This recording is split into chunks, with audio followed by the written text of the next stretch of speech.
الحمد للہ رب العالمین والعاقبۃ للمتقین والصلاة والسلام علی سید الانبیاء والمرسلین اعوذ باللہ من الشیطان الرجیم بسم اللہ الرحمن الرحیم شہید اللہ تعالیٰ نے گواہی دی انہو کہ بے شک حقیقت یہ ہے لا الہ نہیں ہے کوئی حقیقی معبود سچا معبود الا ہو مگر وہی والملائکۃ اور فرشتوں نے بھی واولو العلم اور علم والوں نے بھی قائما بالقسط اس حال میں کہ وہ انصاف پر قائم ہے لا الہ نہیں ہے کوئی حقیقی معبود الا ہوا مگر وہی العزیز سب پر غالب الحکیم کمال حکمت والا ہے۔ اس آیت مبارکہ کے اندر اللہ تعالیٰ نے توحید کا تذکرہ کیا ہے، تو سب سے پہلے ہم اس کا معنی اور مفہوم مختصر سا بیان کر دیتا ہوں۔ پہلے بھی بتایا تھا کہ لا الہ الا اللہ اس کے اندر اس بات بھی ہے اور نفی بھی ہے، یعنی تمام معبودان باطلہ کی نفی ہے، جتنے بھی اللہ تعالیٰ کے سوا معبود ہیں، اور اللہ کے سوا معبود موجود ہیں۔ اس لیے یہاں پر میں نے آپ کو بتایا تھا کہ ہم نے لا موجود نہیں نکالنا کہ موجود نہیں ہے، ادھر جو ہم نے نکالنی ہے خبر وہ کیا نکالنی ہے؟ حقاً، کہ حقیقی سچا کوئی معبود نہیں ہے۔ جیسا کہ اللہ تعالیٰ فرماتے ہیں نا فما اغنت عنہم آلہتہم التی یدعون من دون اللہ من شیء، کہ ان کے الہوں نے ان کو کوئی فائدہ نہیں پہنچایا جن کو وہ اللہ تعالیٰ کے سوا پکارتے تھے، یعنی لفظ الہ اللہ تعالیٰ نے استعمال کیا۔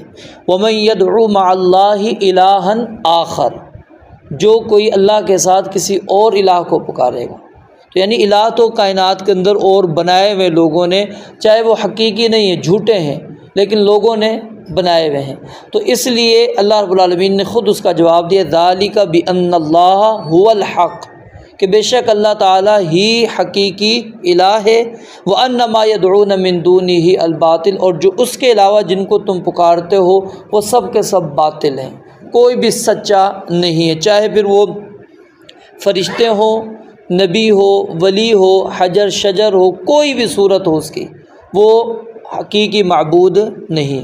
تو اس کے اندر دو حصے ہیں، یعنی کہ ایک سب سے پہلے کیا ہے؟ نفی، یعنی تمام معبودان باطلہ کی ہم نے کلی طور پر نفی کرنی ہے۔ فمن یکفر بالطاغوت ویؤمن باللہ میں بھی یہی چیز پڑھی تھی، جو طاغوت کا انکار کرے تو انکار لازم ہے، نفی کرنی ہے۔ اور دوسری کیا ہے؟ پھر آپ نے اس بات کرنا ہے کہ حقیقی معبود ہے وہ کون ہے؟ الا اللہ، مگر اللہ تعالیٰ ہے، اللہ کے علاوہ کوئی اور حقیقی معبود نہیں۔ اب لا الہ الا اللہ جو ہم پڑھتے ہیں اس کی فضائل قرآن و حدیث کے اندر بے شمار موجود ہیں، صرف آپ یعنی کہ خلاصہ اس کا یہی ہے کہ جتنی بھی احادیث ہیں وہ آخر میں جنت پہ جا کے ختم ہوتی ہیں، کہ جو بندہ کلمہ لا الہ الا اللہ اخلاص کے ساتھ پڑھتا ہے وہ بندہ جنت میں داخل ہو جائے گا، یہ اس کا خلاصہ ہے۔ باقی اگر تفصیل کے اندر جائیں تو وہ بڑی لمبی حدیثیں اور دعاؤں کے اندر بھی آپ نے اس کلمے کو استعمال کیا، اور پھر یہ یوں سمجھ لیجئے کہ یہ وہی کلمہ ہے جس کی بنیاد پر یہ آسمان و زمین قائم ہے۔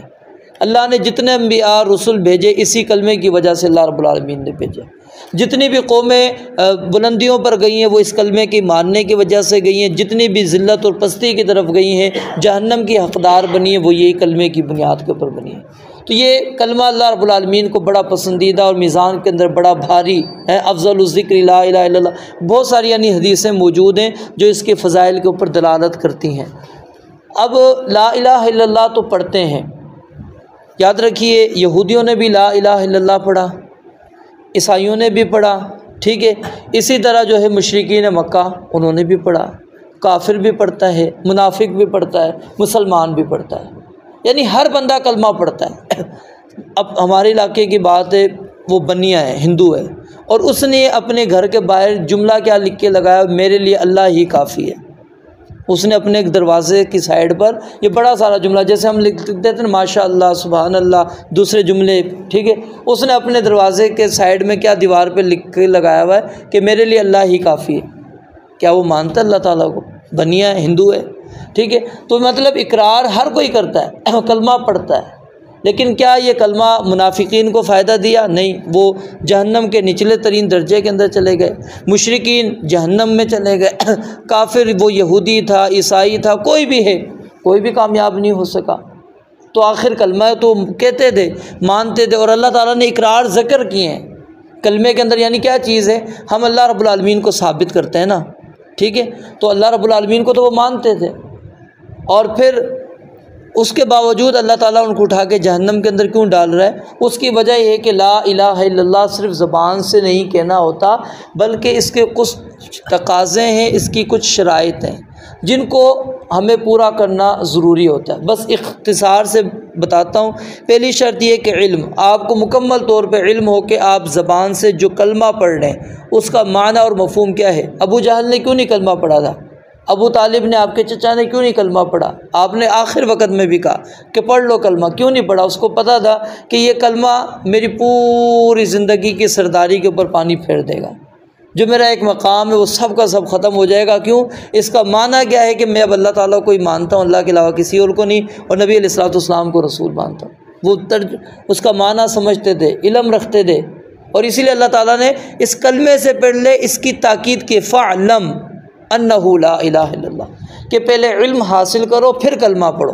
آج اصل میں یہ ہے کہ ہم نے کلمہ پڑھ لیا، ہم نے علم حاصل نہیں کیا، اور یہی وجہ ہے کہ ہمیں جگہ جگہ پر اللہ رب العالمین کے ساتھ شرک نظر آتا ہے، اور پھر ہم اپنے ملک کے حالات کو روتے ہیں۔ ہمارے ملک کے اندر ہم نے کیا شرک کی کمی چھوڑی ہوئی ہے؟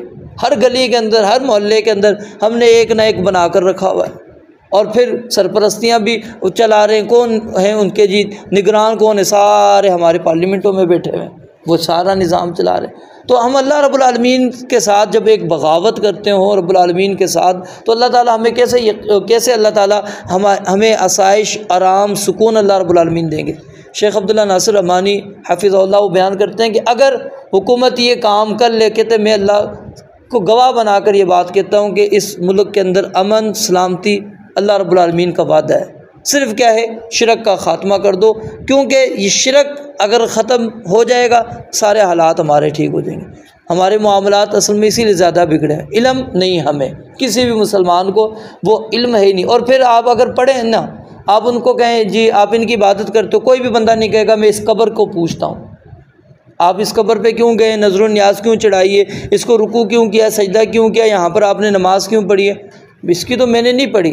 اصل میں کیا ہوتا ہے، ہم نے اس شخص کی اپنے ذہن میں ایک شبیہ، ایک شکل بنا لی ہوتی ہے، ٹھیک ہے، اور شکل اور شبیہ بنانے کے بعد یا تو پھر ہم اس کی مورتی بنا لیتے ہیں، یا ہم اس کا مجسمہ بنا لیتے ہیں، یا کوئی تصویر اس کی بنا لیتے ہیں، یا پھر یہ قبر ہی لے لیں، ٹھیک ہے۔ اور پھر ہمارا نقطہ نظر کیا ہوتا ہے، اس کے ساتھ یہ جو تصویر ہے ہمیشہ اس کے ساتھ اس کی روح جڑی ہوئی ہے، ٹھیک ہے، اس مجسمے کے ساتھ اس کی روح جڑی ہوئی ہے، اس مورتی کے ساتھ اس کی روح جڑی ہوئی ہے، اس قبر کے ساتھ یہ صاحب قبر جو ہے ہمیشہ ہماری باتوں کو سن رہا ہے، تو اس لیے تو انسان وہاں پر جاتا ہے۔ اور یہی مشرکین جو نبی علیہ السلام کے دور کے تھے، آپ سے پہلے کے تھے، آج کے سب، کسی نے بھی یہ دعویٰ نہیں کیا کہ ہم ان کی عبادت کرتے ہیں۔ ما نعبدہم، اللہ نے واضح لفظ ذکر کیے کہ انہوں نے کہا ہم ان کی عبادت ہی نہیں کرتے، الا لیقربونا الی اللہ زلفیٰ، بس ہم ان کے پاس اس لیے آتے ہیں یہ اللہ کے قریب ہمیں کر دیتے ہیں۔ اور ذہن میں کیا ہوتا تھا کہ ہم اس کی ہی عبادت کر رہے ہیں جس کی یہ مورتی میرے سامنے ہے۔ تو علم سب سے پہلی چیز ہے، اور دوسری چیز انسان یقین کرے، جو اس نے کلمہ پڑھا ہے کہ لا الہ الا اللہ، پھر اس کے اوپر یقین ہو کہ حقیقت میں واقعی اللہ کے سوا کوئی اور معبود ہے ہی نہیں، کوئی بن ہی نہیں سکتا، چاہے میرے سامنے وہ 100 دلائل لے کر بھی آ جائے اور وہ کہے میں معبود ہوں، نہیں بن سکتا۔ ہمارا یقین کیا ہے؟ لا الہ الا اللہ پر ہے۔ اور تیسری چیز اخلاص۔ اخلاص اس کے اندر کیا ہے؟ یعنی جو آپ نے زبان سے جملہ کہا ہے وہ آپ کے دل کے اندر بھی ہو، پھر آپ کے عمل سے بھی ثابت ہو۔ آپ نے زبان سے تو کہہ دیا، ہم نماز کے اندر ایاک نعبد و ایاک نستعین ہر کوئی پڑھتا ہے، لیکن کیا ہم واقعی اتنا بڑا دعویٰ کرتے ہیں اے اللہ صرف تیری ہی ہم عبادت کرتے ہیں، تیرے سوا کسی اور کی عبادت نہیں کرتے، تیرے سوا کسی اور سے مدد مانگتے نہیں؟ کیا ہم اللہ تعالیٰ کے سوا کسی اور کی عبادت نہیں کر رہے ہوتے زبان سے؟ کیونکہ کہا وہ اصل میں دل میں نہیں یہ چیز، اس لیے عمل ہمارا اس کے بالکل برعکس جا رہا ہوتا ہے۔ وہ جب تک زبان سے آپ نے جو کہا ہے وہ دل میں بھی ہو اور پھر آپ کا عمل بھی ہو، اس کو کہتے ہیں اخلاص۔ اور یہ شرط یاد رکھیں، جس حدیث کو بھی پڑھیں گے، من قال لا الہ الا اللہ خالصا من قلبہ، خالص کے الفاظ آتے ہیں اخلاص کے، کہ اگر وہ اخلاص کے ساتھ کہے گا پھر وہ اس کو نفع دے گا، وگرنہ نفع نہیں دے گا۔ اور اسی طرح محبت کہ انسان جب یہ کلمہ پڑھتا ہے تو اس کے اندر کس کا تذکرہ موجود ہے؟ اللہ تعالیٰ کا، پھر انسان کا تعلق اللہ تعالیٰ کے ساتھ جڑ جائے، اور یہ اللہ تعالیٰ کی جو عبادت کرے وہ محبت کے ساتھ ہے۔ اللہ تعالیٰ کی عبادت ہمیشہ یاد رکھیے، اللہ تعالیٰ کی جو ہم عبادت کرتے ہیں اس کے اندر محبت کا عنصر موجود ہے۔ زبردستی تو اللہ تعالیٰ ہم سے نہیں کروا رہا نا، کہ اللہ تعالیٰ نے ہمیں زبردستی کہا ہو کہ جی جاؤ عشاء کی نماز پڑھو، ہیں پکڑ کے ہمیں کان سے پکڑ کے اللہ تعالیٰ نے مسجد میں لا کر کھڑا کر دیا، نہیں۔ یہ کیا اللہ کی محبت میں آ کے ہم کھڑے ہو جاتے ہیں کہ رب کا حق ہے، رب کے سامنے کھڑا ہونا، اس کو رکوع کرنا، اس کو قیام کرنا، اس کو سجدہ کرنا، تو یہ محبت۔ وَمِنَ النَّاسِ مَن يَتَّخِذُ مِن دُونِ اللَّهِ أَندَادًا يُحِبُّونَهُمْ كَحُبِّ اللَّهِ، اللہ کہتے ہیں جنہوں نے اللہ کے سوا رب بنائے ہوئے ہیں، شریک بنائے ہوئے، وہ ان سے اس طرح محبت کرتے ہیں جس طرح اللہ سے محبت کرنی ہوتی ہے۔ تو مطلب کیا ہے کہ ہم معاشرے کے اندر دیکھیں لوگ باطل معبودوں سے کتنی محبت کرتے ہیں، تو ہماری محبت اس سے اشد حبا للہ، بہت بڑھ کر آگے والی محبت ہونی چاہیے۔ اور اللہ رب العالمین کے احکام کے اندر یہی ایک بنیاد ہے، جب تک محبت نہیں موجود ہوگی۔ دیکھیں نا، اللہ کی بھی محبت ہے، رسول اللہ صلی اللہ علیہ وسلم کی محبت بھی ہے، ٹھیک ہے۔ محبت رسول یہ اطاعت پر کھڑا کرتی ہے۔ صحابہ کے سارے واقعات اٹھا کر دیکھ لیجئے، وہ محبت رسول کے ساتھ جڑے ہوئے۔ محبت الہی جب ہو جائے گی، اللہ تعالیٰ کے ساتھ انسان کو محبت ہو جائے گا، لگاؤ ہو جائے گا، پھر کیا ہے وہ بندہ پیچھے ہٹے گا؟ کبھی بھی نہیں، وہ اللہ کے سامنے ہی کھڑا ہوگا۔ اور پھر وہ جو حدیث نبی علیہ الصلوۃ والسلام نے وصیت کی تھی سیدنا ابو درداء رضی اللہ تعالیٰ عنہ کو، کہ اگر تمہیں کاٹ دیا جائے، تمہارے ٹکڑے ٹکڑے کر دیا جائیں، تمہیں جلا دیا جائے، تو پھر بھی تم نے اللہ کے ساتھ شریک نہیں ٹھہرانا۔ اور انہوں نے اس کے اوپر ثابت قدمی دکھائی۔ سیدنا بلال کے واقعے کو دیکھ لیجئے، آل یاسر کو دیکھ لیجئے، یہ سارے ہمارے سامنے واقعات ہیں، کس کے؟ کہ وہ محبت کے اندر آ کر انہوں نے ساری تکالیف کو برداشت کیا۔ اور اسی طرح انسان تصدیق کرے، یعنی اخلاص کے اندر عمل بھی آ جائے گا، زبان سے اقرار بھی تھا اور دل سے تصدیق بھی تھی، اور تصدیق کے اندر مزید یہ چیز داخل ہو جاتی ہے کہ آپ نے جو زبان سے کہا ہے اس کی پھر آپ مکمل طور پہ تصدیق بھی کرتے ہو کہ ہاں میں اس چیز کو مانتا ہوں، یہی میرا عقیدہ اور نظریہ ہے۔ اور اسی طرح اس کے بعد ہے انقیاد، کہ انسان مطیع اور فرما برداری اختیار کرے۔ اللہ تعالیٰ نے یعنی جو احکامات ہمیں دے دیے، پھر اس میں اللہ تعالیٰ کی ہی اطاعت ہوگی۔ اللہ رب العالمین کے سامنے جھک جانا، اپنی گردن کو جھکا دینا، جہاں پر اللہ تعالیٰ کہیں یہاں پر جھکانا ہے ہم جھکائیں گے، جہاں پر کہا نہیں جھکانی ہم نہیں جھکائیں گے۔ انقیاد، مکمل طور پہ تابعداری۔ اور اسی طرح جو ہے غیر اللہ کا انکار، یہ بھی اس کی شرط ہے کہ وہی جو آگے فمن یکفر بالطاغوت، کہ آپ اس کا انکار کریں گے، یہ بھی اس کا لا الہ الا اللہ کی شرائط میں سے۔ اور اسی طرح قبولیت، کہ آپ نے جو بات کہی ہے زبان سے اس کو آپ قبول بھی کریں، مانیں بھی، تسلیم بھی کریں کہ واقعی اللہ تعالیٰ ہی حقیقی معبود، اللہ تعالیٰ کے علاوہ کوئی نہیں۔ یہ 8 شرائط علماء بیان کرتے ہیں لا الہ الا اللہ کی۔ اگر یہ انسان مکمل کرتا ہے تو پھر وہ کہتے ہیں کہ وہ جتنے بھی فضائل اس کے موجود ہیں وہ اس شخص کو حاصل ہو جائیں گے۔ اگر ان میں سے کوئی چیز بھی انسان چھوڑ دیتا ہے پھر وہ کہتے ہیں یہ فضائل اس کو ملنے والے نہیں۔ اب آئیے آیت کی طرف۔ اللہ رب العالمین نے اس آیت میں 2 مرتبہ اس دعوے کو ذکر کیا۔ پہلے اللہ تعالیٰ نے کہا شہید اللہ، اللہ تعالیٰ نے شہادت دی، گواہی دی۔ گواہی دینے کے لیے 2 چیزوں کا ہونا ضروری ہوتا ہے، ایک کہ کیا انسان واضح کرے اور اس کو بیان کرے، ٹھیک ہے، اس کا مشاہدہ اس نے کیا ہو، حقیقت حال سے اس نے دیکھا ہو۔ اب اللہ تعالیٰ نے گواہی کیسے دی؟ یہ کائنات کے اندر جو اللہ تعالیٰ نے ہمارے لیے نشانیاں رکھ دی ہیں، یہ اللہ تعالیٰ کی وحدانیت پر گواہی دے دی ہیں، ٹھیک ہے۔ اور رسولوں کو بھیج کر پھر اللہ تعالیٰ نے ہمیں مزید ان کی طرف توجہ کروا دیا، یہ اللہ تعالیٰ کی گواہی دینے کا مقصد ہے۔ اور پھر اس کے ساتھ اللہ رب العالمین نے اس کے بعد دوسرے نمبر پر فرشتوں کی گواہی کو رکھا، کیونکہ فرشتے وہ اللہ تعالیٰ کی قدرت کو انہوں نے اچھی طرح مشاہدہ کیا ہوا ہے، وہ اچھی طرح جانتے ہیں رب العالمین کو، ان کو تعارف ہے مکمل طور پر، تو اس لیے ان کو مقدم رکھا۔ پھر اس کے بعد اللہ رب العالمین نے اولو العلم۔ اب یہاں پر ایک سوال یہ پیدا ہوتا ہے کہ فرشتوں کے بعد تذکرہ آنا چاہیے تھا رسولوں کا، رسولوں کا ذکر کیوں نہیں آیا؟ یہ یاد رکھیے اولو العلم کے اندر سب سے پہلے کون ہے؟ وہ اللہ کے رسول ہی ہیں۔ کیوں؟ علم والے وہ ہیں، اس کے بعد پھر ان کے جو ماننے والے جو صحابہ کہلاتے ہیں، پھر ان کے آگے جو ماننے والے تابعین، اسی طرح چلتے چلتے آگے تک جو اہل علم ہوتے چلے جائیں گے۔ اور اہل علم کی یہاں پر ایک صفت یہ بیان ہو گئی جو توحید کا اقرار کرے گا، اللہ کی وحدانیت کا اقرار کرے گا، جو اس چیز کو جانتا ہوگا وہی عالم ہوگا، وگرنہ عالم نہیں ہے وہ چاہے پھر کتنا بھی بڑا وہ سمجھ لے میں عالم ہوں، وہ عالم نہیں کہلاتا، وہ جاہل ہی رہے گا۔ دنیا کا اس کو کتنی معلومات ہو، دین کی بھی کتنی معلومات ہو، لیکن اللہ کے بارے میں اگر اس کو تعارف نہیں ہے اس کو عالم نہیں کہا جائے گا۔ تو اولو العلم کے اندر کیا ہے؟